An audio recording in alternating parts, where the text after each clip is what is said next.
L'horloge tourne pour la Corée du Sud, les États-Unis devant imposer des droits de douane de 25% sur toutes les importations sud-coréennes d'ici le 1er août. Mais cela offre un peu plus de marge de manœuvre à Séoul pour tenter de conclure un accord de dernière minute.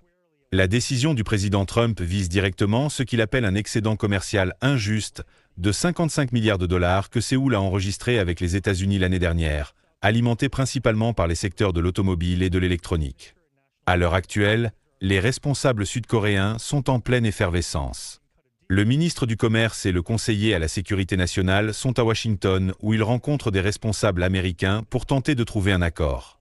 Selon certains experts, la stratégie consiste à répondre aux plaintes des États-Unis concernant l'accès au marché sud-coréen tout en proposant un nouveau partenariat manufacturier susceptible de moderniser et de rééquilibrer les règles commerciales.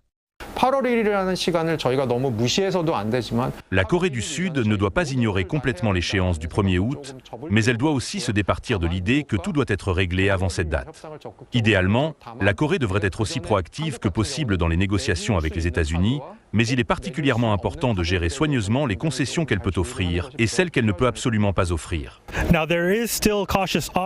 Aujourd'hui, les deux parties font preuve d'un optimisme prudent.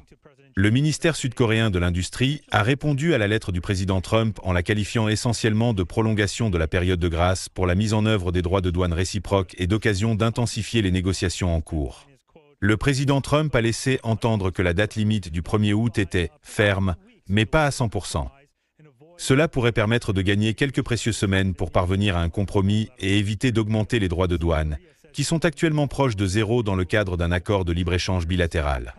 La Corée du Sud se dit prête à réformer les règles nationales afin de renforcer la transparence et la compétitivité, mais elle veut avoir l'assurance que les exportateurs n'en paieront pas le prix. En fin de compte, les prochaines semaines pourraient être décisives pour ces deux alliés traditionnels.